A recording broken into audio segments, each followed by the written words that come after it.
আসসালামু আলাইকুম। Jhenaidah party institute civil টেকনোলজির ষষ্ঠ বর্ষ ছাত্রদের জন্য আমরা যে ভিডিও টিউটোরিয়াল তৈরি করছিলাম তার ধারাবাহিকতায় আজকে আমরা দেখাবো বিষয় ডিজাইন অফ স্ট্রাকচার 1 এর অধ্যায় 11 কম্প্রেশন রিইনফোর্সমেন্ট সহ আরসিসি বিম ডিজাইন। তো আমরা টিউটোরিয়ালগুলো এই জন্য বানাচ্ছি যে করোনা ভাইরাসের কারণে ছাত্ররা যেন বাসায় বসে তার পড়াশোনা করতে পারে, পড়াশোনাকে আগায় নিতে পারে, সেই জন্য আমাদের চেষ্টা। সে লক্ষ্যে আজকের আলোচনার বিষয় কম্প্রেশন রিইনফোর্সমেন্ট সহ আরসিসি বিম ডিজাইন। তো এখানে 11.1 যেটা আলোচনা করা হচ্ছে 11.1 অধ্যায় 11.1 যেটা আলোচনা করা হচ্ছে ডাবলি রিইনফোর্সমেন্ট বিম।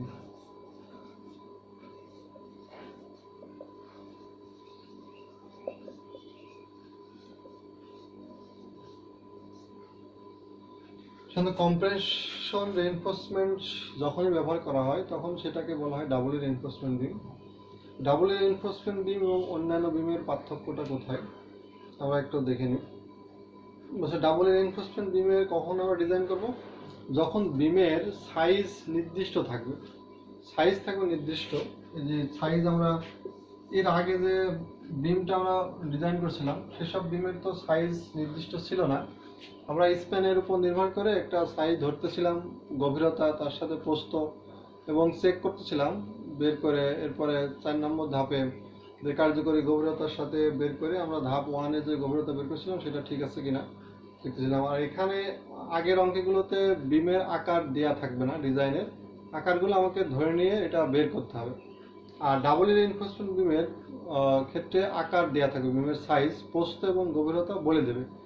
প্রস্থ গভীরতা এর বেশি হতে পারবে না, সেক্ষেত্রে পার্থক্যটা দেয়। প্রস্থ এবং গভীরতা নির্দিষ্ট ফিক্সড, আর অন্যান্য বিমের ক্ষেত্রে প্রস্থ এবং গভীরতা ফিক্সড না। আমার ইচ্ছা মতো আমি ধরতেও বাড়াইতেও পারি, কমাইতেও পারি। তো যখনই আমি প্রস্থ সীমিত রাখা হয়, মূল উদ্দেশ্য হচ্ছে বিমের সাইজটাকে কমানো হয়। যখন সাইজটাকে কমানো হয় তখন বাহ্যিক লোডের কারণে বিমের মধ্যে যে কংক্রিটের ক্ষমতার থেকে বেশি চাপ পীড়ন তৈরি হয়। এই অতিরিক্ত চাপ পীড়ন প্রতিরোধের জন্য কম্প্রেশন জোনে অতিরিক্ত রিইনফোর্সমেন্ট স্থাপন করতে হয়। আর সুতরাং যে সব বিমের টেনসাইল স্ট্রেস ও কম্প্রেসিভ স্ট্রেস উভয় প্রতিরোধ করার জন্য উভয় জন্য পৃথকভাবে রিইনফোর্সমেন্ট ব্যবহার করা হয়, তাকে ডাবল রিইনফোর্সমেন্ট বলে। আমি যখনই সাইজটা নির্দিষ্ট করে দিলাম, ছোট করে দিলাম, তখন এই যে এখানে কম্প্রেসিভ জোন আর এখানে টেনশন জোন, কম্প্রেসিভ জোনের যে কংক্রিটের যে ক্ষমতা, এই ক্ষমতার থেকে অতিরিক্ত মোমেন্ট চলে আসে। অতিরিক্ত মোমেন্ট চলে আসে কি জন্য? আমি যে লোড দিয়েছি বিমের উপরে, সেই লোডের কারণে কংক্রিটের যে মোমেন্ট নেওয়ার ক্যাপাসিটি তার থেকে বেশি মোমেন্ট উৎপন্ন হওয়ার কারণে কংক্রিট অতিরিক্ত মোমেন্ট নিতে পারে না। এই অতিরিক্ত মোমেন্টকে নেওয়ার জন্য আমরা এই কংক্রিটের কম্প্রেশন জোনেও আমরা রড ব্যবহার করি। এই জন্য এটাকে বলা হচ্ছে কম্প্রেশন রিইনফোর্সমেন্ট। যে কম্প্রেশন, আগে তো আমরা বিম ডিজাইন করছি শুধুমাত্র টেনশন জোনে রড ব্যবহার করছি। টেনশন আমাদের যে এএস সমান M/F জেডি করে যে রড আসছিল, শুধুমাত্র নর্মাল বিমের ক্ষেত্রে আমরা যেটা দেখছি যে শুধুমাত্র রড আমরা বের করছি এই জায়গাটায় কতটুকু রড, এই জায়গাটায় শুধু টেনশন জোনে। আর এখন ডাবলি রিইনফোর্সমেন্ট বিমের ঘটনা হচ্ছে বিমের সাইজ যেহেতু ছোট হবে, ছোট হওয়ার কারণে আমার বিমের যে কংক্রিটের ক্যাপাসিটি তার থেকে বেশি মোমেন্ট উৎপন্ন হবে। আর অতিরিক্ত মোমেন্টকে ঠেকানোর জন্য কম্প্রেশন জোনে আমাকে রড ব্যবহার করতে হবে। এই রডকে বলা হয় কম্প্রেসিভ রিইনফোর্সমেন্ট, এটাকে এএস প্রাইম বলা হয়, আর এটাকে বলা হয় এএস টেনশন জোন। আমরা কি জন্য ডাবল রিইনফোর্সমেন্ট বিম বানানোর প্রয়োজন সেটা আমরা আলোচনা করছি। বিমের প্রস্থচ্ছেদ যখন সীমিত রাখা হয়, বিমের প্রস্থচ্ছেদ নির্দিষ্ট যে বেশি বাড়ানো যাবে না, এর বেশি, তখন ডাবল রিইনফোর্সমেন্ট ডিজাইন করা হয়। অধিক বেন্ডিং মোমেন্ট যখন প্রতিরোধ করতে হয়, যখন বেন্ডিং মোমেন্ট অতিরিক্ত হয় তখন ডাবল রিইনফোর্সমেন্ট ব্যবহার করা হয়। কক্ষের উচ্চতা অধিক পাওয়া যায়, বিমের গভীরতা যদি কম দিই তাহলে কক্ষের যে ক্লিয়ার উচ্চতা সেটা বেশি পাওয়া যাবে। আর বিমের স্প্যান দৈর্ঘ্য যখন অধিক হবে, যখন স্প্যান দৈর্ঘ্য একটা কলাম থেকে আরেকটা কলামের গ্যাপ যখন বেশি হবে, তখন আমরা কম্প্রেসিভ রিইনফোর্সমেন্ট বা ডাবল রিইনফোর্সমেন্ট ডিজাইন করতে পারবো অতিরিক্ত লোড আরোপিত হলে। এই যে কন্ডিশনগুলো বললাম, এই কন্ডিশনের কারণে ডাবল রিইনফোর্সমেন্ট বিম ডিজাইন করার প্রয়োজন হয়। সেক্ষেত্রে আমরা এখন দেখি ডাবল রিইনফোর্সমেন্ট বিমের যে ব্যবহৃত টার্মগুলো এখানে এই চিত্রের মাধ্যমে যদি আমরা দেখাই। আমাদের আগে এরকম একটা বিম ছিল, একটা বিমের আমরা দেখেছি যদি এটা বিম, এই বিমের সেকশন যদি আমরা দেখাই ডাবল রিইনফোর্সমেন্টের ক্ষেত্রে কি ঘটবে, এটা সেকশন, তাহলে এখানে যে রডগুলো আমরা ব্যবহার করব এটা হলো কম্প্রেসিভ রিইনফোর্সমেন্ট, এটাকে আমরা বলবো যে এএস। আর এখানে আমরা এই কংক্রিটের জন্য যে রডগুলো ব্যবহার করব এটা হচ্ছে, এটাকে বলা হবে এএস প্রাইম। আর এখান থেকে এই টোটাল যে দূরত্ব এটা হচ্ছে কার্যকরী গভীরতা ডি, আর এখান থেকে এই দূরত্বকে বলা হচ্ছে ডি প্রাইম। বিমের কম্প্রেশনের টপ ফাইবার থেকে কম্প্রেশন রডের ছোটব দূরত্ব ডি প্রাইম, আর উপরের কম্প্রেস সাবজোন এলাকার উপর থেকে টান এলাকার রডের কেন্দ্রবিন্দু দূরত্ব কার্যকরী গভীরতা, আগেও সেটা ডি ছিল। আর এখানে এই রডটাকে বলা হচ্ছে এস প্রাইম, আর নিচে যে রডগুলো লাগবে টেনশন জোনে সেটা হচ্ছে এস, আর কম্প্রেশনের রডকে বলা হচ্ছে এস প্রাইম। আর এখান থেকে আমার যে বল কাজ করবে, এখানে যে বল, এখানে একটা যে এটা আমার এটা সি বল, এর আগে সি বল কাজ করবে, আর এদিকে কাজ করবে টি বল, এটা মাঝখানে দূরত্ব হবে ডি মাইনাস ডি প্রাইম। কারণ টোটাল এখান থেকে যদি ডি হয় তাহলে আমি যদি এখান থেকে একটু ডি প্রাইম বাদ দিলে D minus D prime, C আর টি এর বলের মধ্যকার দূরত্ব।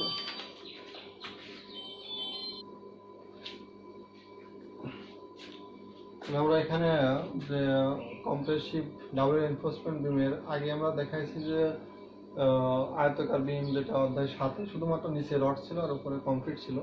আর এখন এখানে উপরেও কংক্রিট রড ব্যবহার করা হচ্ছে, এই জন্য এখানে ডাবল রিইনফোর্সমেন্ট, এখানেও রিইনফোর্সমেন্ট, এখানেও দুইজনেই কম্প্রেশন এবং টেনশন দুইজনের রিইনফোর্সমেন্ট ব্যবহার করা হওয়ার কারণে এটার নাম হচ্ছে ডাবল রিইনফোর্সমেন্ট।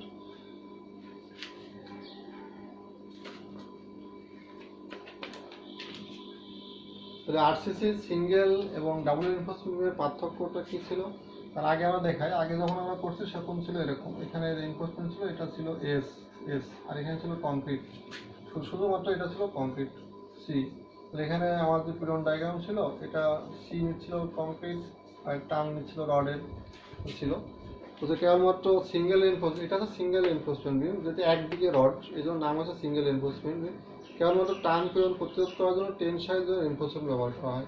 সিঙ্গেল রিইনফোর্সমেন্ট বিমে শুধুমাত্র টেনশন জন্য রড ব্যবহার করা হয়, আর ডাবল রিইনফোর্সমেন্ট বিমের টান এবং চাপ, এখানে টান আর এখানে চাপ, টান এবং চাপ উভয় পীড়ন প্রতিরোধ করার জন্য উভয় দিকে রিইনফোর্সমেন্ট ব্যবহার করা হয়। বিমের প্রস্থচ্ছেদ নির্দিষ্ট থাকে না, এই যেটা সিঙ্গেল রিইনফোর্সমেন্ট বিম এখানে এর আকার নির্দিষ্ট থাকে না, আর ডাবল রিইনফোর্সমেন্ট বিমের আকার নির্দিষ্ট থাকে, সীমিত থাকে।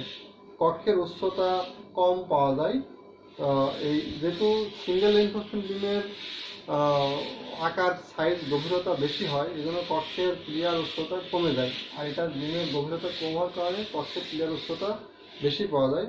অধিক লোডের ক্ষেত্রে এবং স্প্যান দৈর্ঘ্য বেশি হলে এই বিম সাশ্রয়ী হয় না। এই সিঙ্গেল রিইনফোর্সমেন্ট বিমের ক্ষেত্রে অধিক লোড এবং যদি স্প্যান দৈর্ঘ্য বেশি হয় তাহলে এটা বেশি খরচ হয়, আর এক্ষেত্রে অধিক লোড এবং স্প্যান দৈর্ঘ্য বেশি হলে পরে খরচ কম হয়।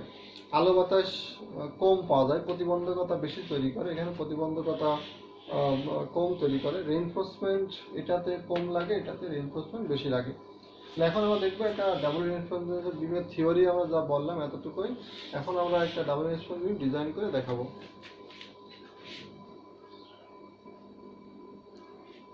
আমরা এখন একটা অঙ্ক দেখবো। একটি সাধারণভাবে স্থাপিত কংক্রিট বিমের স্প্যান 6.5 মিটার, যদি উক্ত বিমটির প্রস্থচ্ছেদ 30x50। এই কথাটা আগে কোনো সময় দেয়া থাকতো না। আগে যখন আমরা বিম ডিজাইন করতাম তখন বিমের আকারটা নির্দিষ্ট বলা ছিল না, তখন আমরা শুধুমাত্র ডিজাইন লোড ছিল তার রেসপেক্টে আকার আমরা এটা ধরে নিতাম, সে অনুযায়ী আকার নির্ধারণ করতাম। আর এখন এখানে আকার বলে দিছি 30 এবং 50-এর বেশি হবে না। তো ডাবল রিইনফোর্সমেন্ট বিম চেনার উপায় যে অঙ্কের ভিতরে এই কথাটা লেখা থাকবে যে বিমের আকার এত বা এত মধ্যে সীমাবদ্ধ রাখতে হয়। এই যে এই কথাটা, এখান থেকে এই কথাটা যদি আমরা অঙ্কের ভিতরে থাকে পরীক্ষায় তাহলে বুঝতে হবে যে বিমটা ডাবল রিইনফোর্সমেন্ট মেথডে ডিজাইন করতে হবে। তো নিম্নলিখিত তথ্যাদির সাহায্যে বিমটি ডিজাইন করো। অন্যান্য তথ্যাদি আমরা এর আগে যা পড়ছি তাই। এফএস এর মান 1250 দেওয়া আছে, এফসি এর মান দেওয়া আছে 90 কেজি সেন্টিমিটার, এন এর মান 9, লাইভ লোড দেওয়া আছে 3200 কেজি পার মিটার, কভারিং বলে দিয়েছে 5 সেন্টিমিটার। এটা যদি আমরা একটা ফিগারে দেখাই, এখানে তথ্যাদি যে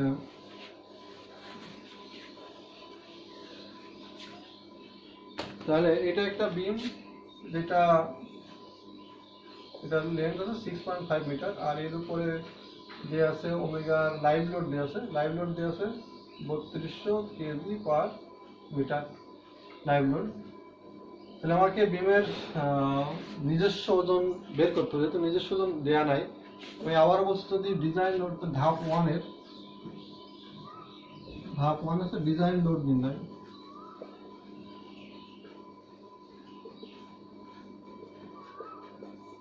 ডিজাইন লোড নির্ণয়। আর বিমের সাইজ তো আমাকে আগে বলেছে, বিমের সাইজটা হচ্ছে এরকম, যে বিমের সাইজটা বলছে 30x50 ফিক্সড, টোটাল গভীরতা 30x50। তাহলে আমার নিজস্ব ওজন, বিমের নিজস্ব ওজন কি হবে? ডিজাইন লোড এখন হচ্ছে বিমের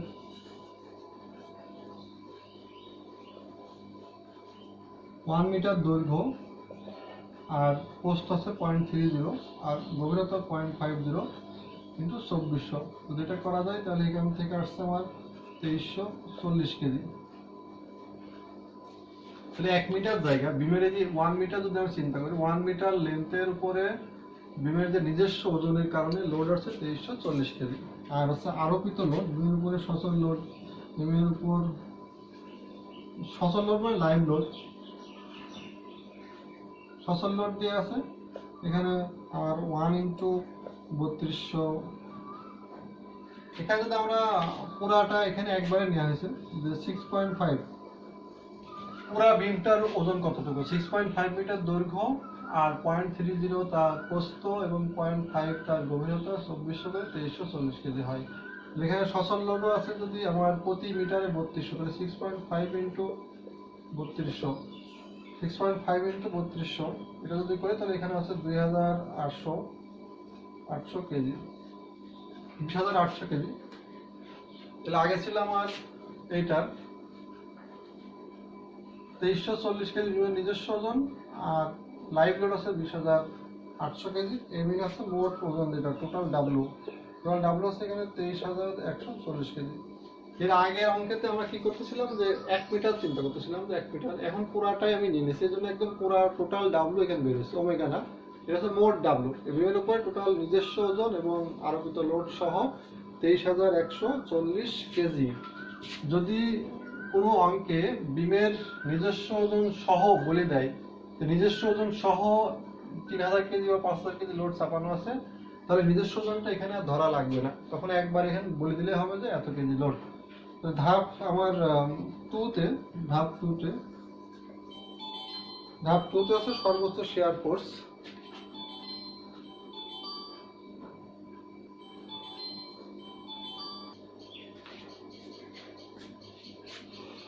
আমরা ধাপ 1 এ যেটা টোটাল লোড পেয়েছি, আগে বলছি এখানে আগে আমরা 1 মিটার নিয়েছিলাম, যেটা 1 মিটারের লোড ছিল, পরে আমাকে এই লোডটাকে ডাব্লু যখন করে তখন ওমেগা ইন্টু এল করছিলাম। আর এখন যেহেতু এখানে প্রথমে পুরাটা স্প্যানটা নিয়ে নেওয়া হয়েছে, তাহলে এখানে ওমেগা না, এটা পুরা ডাব্লু, তাই ওমেগা এল করা লাগবে না।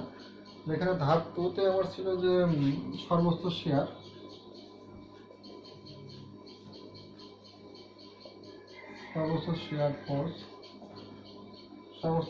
ফোর্স। তাহলে আমার এটা যদি সাধারণভাবে স্থাপিত বিম, তাহলে যে লোডটা আসছে সেই লোডটা এটার অর্ধেক দেবে W/2, এটাও অর্ধেক দেবে W/2, হাফ হাফ শেয়ার করবে। তাহলে ভি এর মান আছে W/2, 23140 ভাগ 2। যদি আমরা এটা করি 11570 কেজি, 11570 কেজি প্রতি সাপোর্টে লোড আসছে, এটা হচ্ছে সর্বোচ্চ শেয়ার। এরপর ধাপ 3 আবার নির্ণয় করো মোমেন্ট নির্ণয়।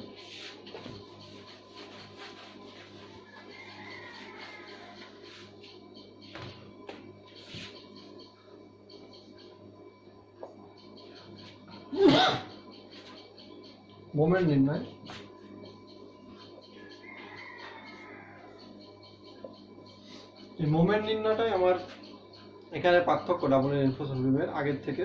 এখানে পার্থক্যটা আমরা কি বলবো, এখানে 3টা মোমেন্ট আসবে। এক নম্বর হচ্ছে সর্বোচ্চ মোমেন্ট,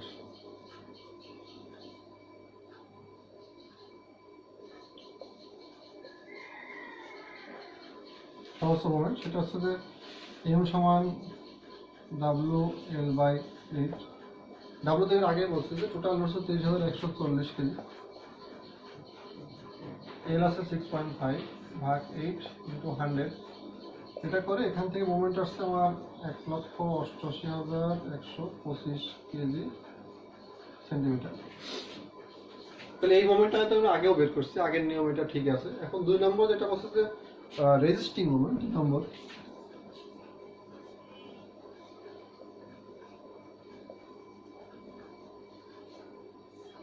রেজিস্টিং মোমেন্ট, সেটা হচ্ছে এম সমান R BD square. R BD square বলতে এখানে ছিল যে তোমার আর সমান half FC J K BD square.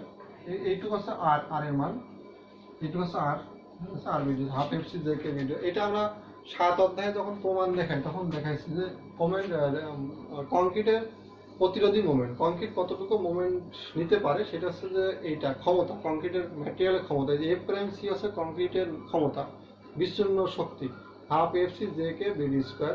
এটা হচ্ছে, আর এটা হচ্ছে লোডের কারণে কতটুকু মোমেন্ট উৎপন্ন হচ্ছে। এই মোমেন্টটা কংক্রিট নিতে পারবে কিনা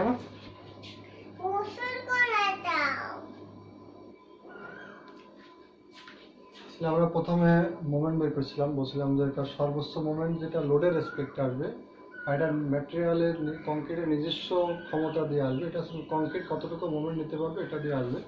এটাকে আমরা এম দ্বারা প্রকাশ করব, M1 দ্বারা। তো এখানে আমরা তাহলে দেখাচ্ছি, এখান থেকে বের করতে গেলে আমার কে এবং জে এর মান লাগবে। কে আর জে এর মান আমি আগে বের করা শিখেছি। কে সমান M by M plus F S by F C. যদি বসাই, এন এর মান ছিল এখানে 9, আর 9 প্লাস এফ এস এর মান 1250, আর এফ সি এর মান ছিল 90। এখান থেকে কে এর মান বের করে আসবে 0.393, আর জে ছিল 1 মাইনাস কে বাই 3। এখান থেকে 1 মাইনাস 0.393 ভাগ 3 সমান, এটা করলে হবে 0.869 জে এর মান। তো এখান থেকে যদি আমরা আর মান বের করতে, আর বের করতে half F C J K, half F C এর মান আছে 90, জে এর মান 0.869, কে এর মান 0.393 করলে পরে এখানে আর এর মান আসছে 15.37 কেজি পার সেন্টিমিটার স্কোয়ার। যদি এই সূত্রে আমরা মান বসে আর এর মান সরাসরি বইতে আমরা যেভাবে করা আছে, বইতে এতটুকু করা আছে, এম সমান আর বিডি স্কোয়ার, M1 সমান, তাহলে M1 সমান আমরা আসবে এখানে আর এর মান ছিল 15.37, আর বি এর মান ছিল আমার দেওয়া আছে বিম 30 বাই, এখানে দেওয়া ছিল বিমটা ছিল 30/50, 30 আর 50 ছিল। তো এখানে টোটাল গভীরতা 50, তাহলে কভারিং আমার বাদ দিলে পরে ডি পাওয়া যাবে, ডি পাওয়া যাবে 50 মাইনাস এখানে কভারিং হচ্ছে 5, তাহলে 5 যদি বাদ দিলে এটা আমার 45 সেন্টিমিটার। এখানে ডি হবে, ডি সমান 50 মাইনাস 5 সমান 45 সেন্টিমিটার কভারিং।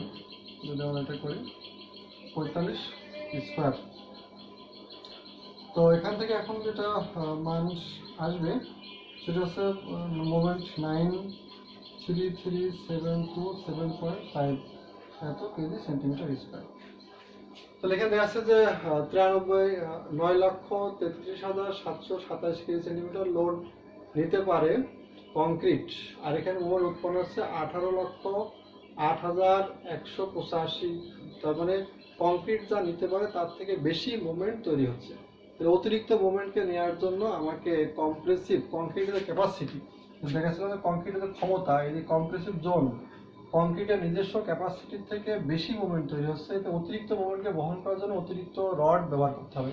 কিন্তু কংক্রিট নিতে পারবে না, তাহলে অতিরিক্ত মোমেন্টকে রেজিস্ট করার জন্য রড ব্যবহার করতে হবে। এই রড ব্যবহার করাটাকে বলা হচ্ছে কম্প্রেসিভ রিইনফোর্সমেন্ট। সেটাকে আমরা যদি বলি যে অতিরিক্ত মোমেন্ট কতটুকু হচ্ছে, 3 নম্বর অতিরিক্ত মোমেন্ট।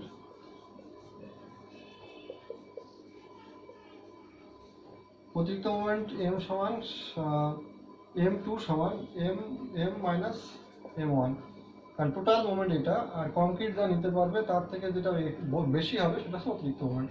তাহলে 18,80,125 মাইনাস 9,33,727.5, এটা করলে অতিরিক্ত মোমেন্ট আমার হচ্ছে যে 9,00,000 46,397.5 কেজি সেন্টিমিটার। তাহলে আমরা এখানে আগে শুধুমাত্র আমরা এই মোমেন্টটা বের করেছিলাম। এখন এই কম্প্রেসিভ রিইনফোর্সমেন্ট বিম ডিজাইনের ক্ষেত্রে আমাকে ডাবল রিইনফোর্সমেন্ট বিম ডিজাইনের ক্ষেত্রে যদি কংক্রিটের ক্যাপাসিটি বের করতে হবে, কংক্রিট যা নিতে পারবে তার থেকে যদি বেশি মোমেন্ট তৈরি হয় সেটাকে অবশ্য অতিরিক্ত মোমেন্ট আমাকে নির্ণয় করতে হবে। যে অতিরিক্ত মোমেন্টের রেসপেক্টে যে রডটা আসবে সেটা হচ্ছে কম্প্রেসিভ রিইনফোর্সমেন্ট। তাহলে আমরা আর কংক্রিটের ক্যাপাসিটিতে যেটা আসবে সেটা হচ্ছে কংক্রিটের টেনশন জোনে যে রডটা আসবে, এটা আগে বের করেছিলাম এস সমান M by F S J D. তাহলে আমরা এখন রিইনফোর্সমেন্টের ক্ষেত্রফল নির্ণয় করি ধাপ 4।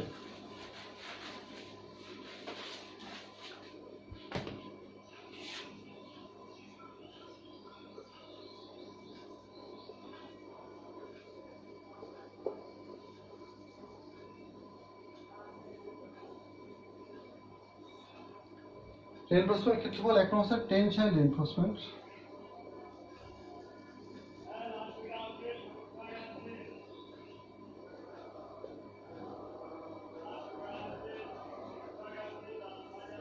টেনসাইল রিইনফোর্সমেন্ট, কারণ আমরা জানি যে বিমের ক্ষেত্রে রিইনফোর্সমেন্ট ছিল আমার যেটা আমরা এর আগেও দেখছি যে আমরা টার্ন রড বলছিলাম। টেনসাইল রিইনফোর্সমেন্ট বলতে যেটা টার্ন এলাকায় থাকবে, এই যে এখানে যে রডগুলো থাকবে সেই রড টার্ন রড। তো সেটা টেনসাইল রিইনফোর্সমেন্ট আসবে S1 যেটা বলছিলাম M1 by FS J into D। M1 ছিল কংক্রিট কতটুকু নিতে পারে, সেটা ছিল 9,33,727.5। FS এর মান ছিল আমার 1250, আর J এর মান ছিল 0.869, আর D এর মান ছিল 45। এটা করলে পরে এখানে আসছে 19.10 সেন্টিমিটার স্কোয়ার। এতটুকু রড লাগছে।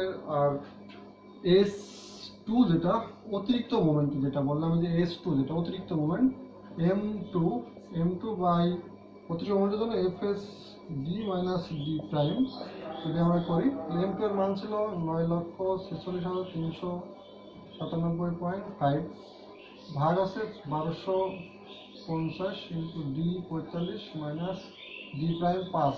D প্রাইম ছিল ডি প্রাইম হবে। আমি বলছিলাম যে এখান থেকে যে কম্প্রেশন জোনে যে রড ব্যবহার করবো সেইখান থেকে এইটা ডি প্রাইম, আর এখান থেকে কভারিং রডের সেন্টার দূরত্ব ডি প্রাইম, সেটা 5 ধরছি আমরা। এখান থেকে আসে যে 18.93 সেন্টিমিটার স্কোয়ার। তাহলে এই যে টেনশন জোনে কতটুকু রড হবে সেটা হচ্ছে কংক্রিটের নিজস্ব ক্যাপাসিটি দিয়ে মুভমেন্ট বের হয়েছিল আর অতিরিক্ত মুভমেন্ট, এই দুইটা মিলে দুইটা দিয়ে রড বের করলে এই দুইটার যোগ করে হবে আমার এই টার্ন এলাকার মোমেন্ট রডের পরিমাণ। তাহলে মোট টার্ন রডের পরিমাণ মোট আসবে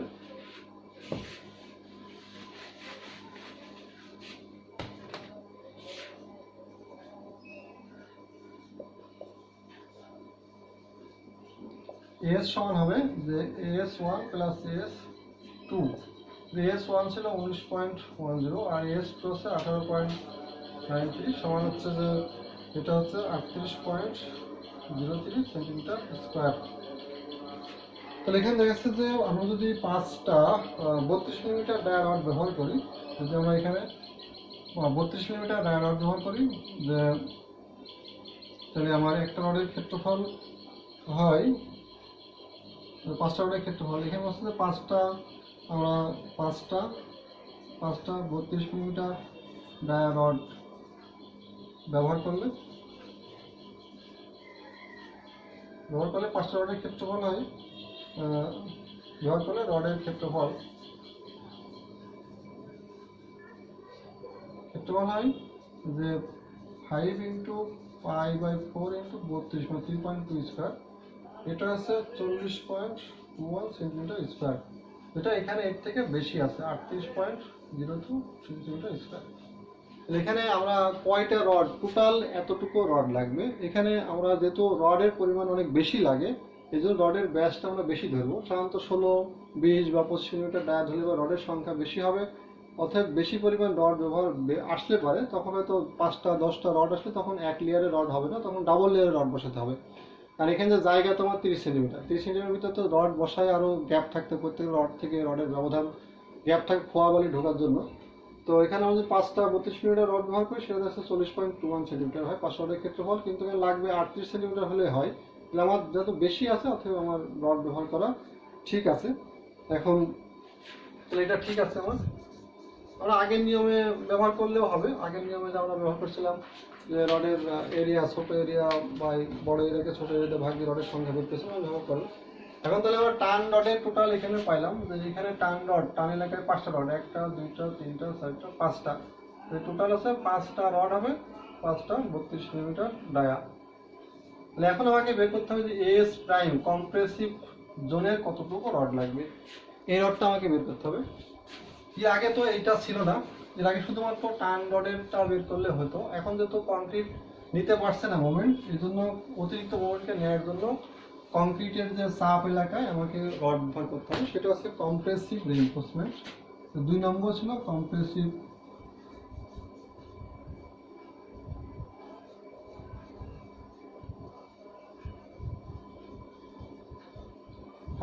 reinforcement.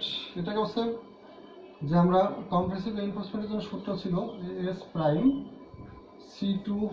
C2 by 2n FC KD minus D prime divided by KD।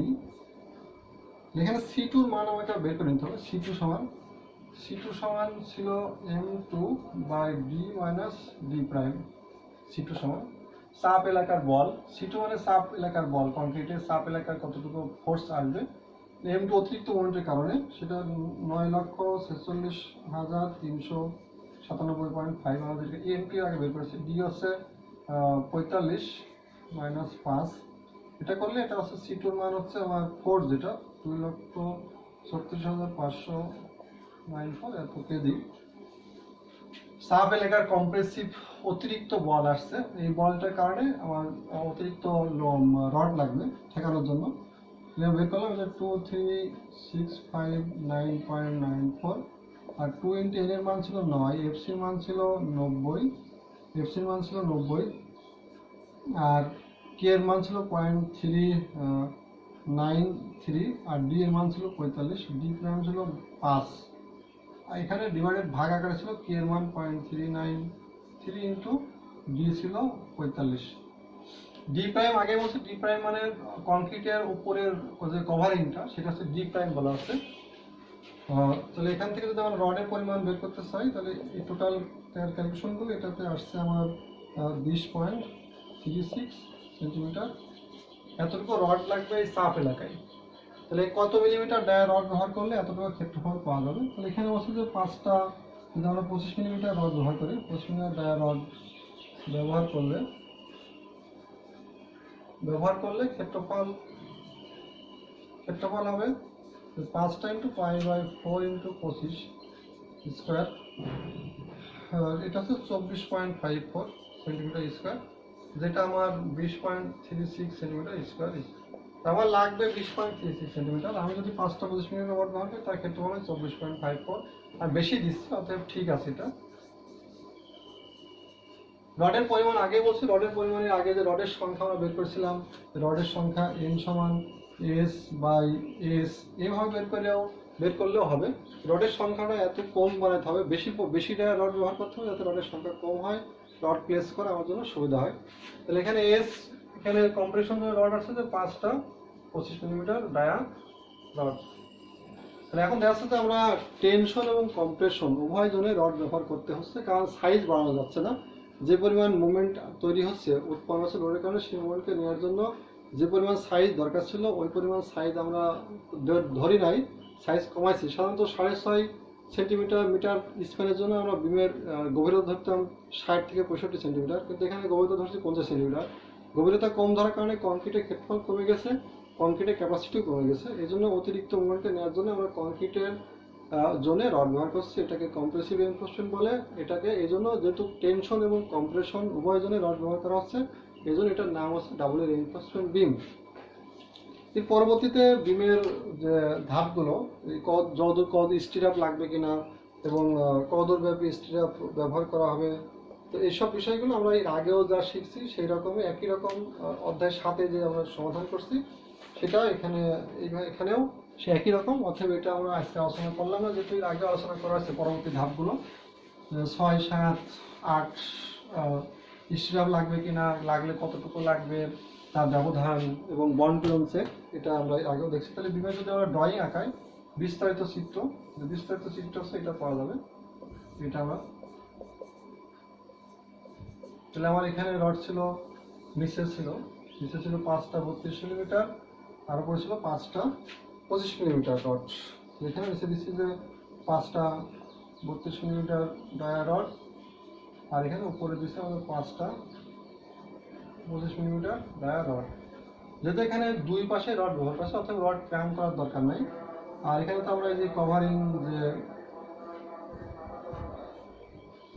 আর মিডিলের যে স্টিরাপ, সেটা বলছে যে স্টিরাপের মেইন রডের 16 গুণ অথবা স্টিরাপের যে ডায়া তার 48 গুণ ব্যবধান হবে। মাঝখানে যে রডগুলো ব্যবধান হবে এটা হচ্ছে মেইন রডের 16 গুণ।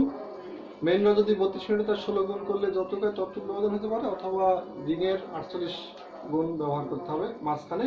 আর এখানে সাপোর্টে তো আমার স্পেসিং হিসাব করে আসবে, বের করতে হবে সাপোর্টে কতটুকু আসবে। আর বিমের সেকশন যদি আমি আঁকাই, তো সেকশন তো এটা লং সেকশন, এটা ক্রস সেকশন। লং সেকশন আর ক্রস সেকশন আঁকাই, এখানে ছিল 1টা 2টা 3টা 4টা 5টা ছিল 32 মিলিমিটার ডায়া রড। আর এখানে ছিল আমার 5টা 1 2 3 4 5টা 25 মিলিমিটার ডায়া রড। এটা হিসাব করে বললাম। আর রিং এখানে সাপোর্টে একরকম বেরোবে এবং মাঝখানে একরকম বেরোবে। আর টোটাল ছিল এখানে কত 50 ইউনিট সাইজ, আর এখানে ছিল 30। এই হচ্ছে যে আমার ডাবল রিইনফোর্সমেন্টের বিমের হিসাব নিকাশ। শুধুমাত্র আগের যে বিম ডিজাইন করছি তার থেকে ধাপ, যেটা মোমেন্ট নির্ণয়, অতিরিক্ত মোমেন্ট আসবে সেটা বের করতে হবে। উপযুক্ত মোমেন্ট দিয়ে আমাকে অতিরিক্ত রড বের করতে হবে, এতটুকুই আলাদা। বাদ বাকি পরবর্তী ধাপগুলো একই রকম। তো এইভাবে আমরা ডাবল রিইনফোর্সমেন্ট বিমের ডিজাইন বইতে যেগুলো আছে চেষ্টা করব এই অনুযায়ী করার জন্য। আশা করি সম্ভব হবে। আর আপাতত আজকের মতো এতটুকু। ধন্যবাদ সবাইকে। আসসালামু আলাইকুম।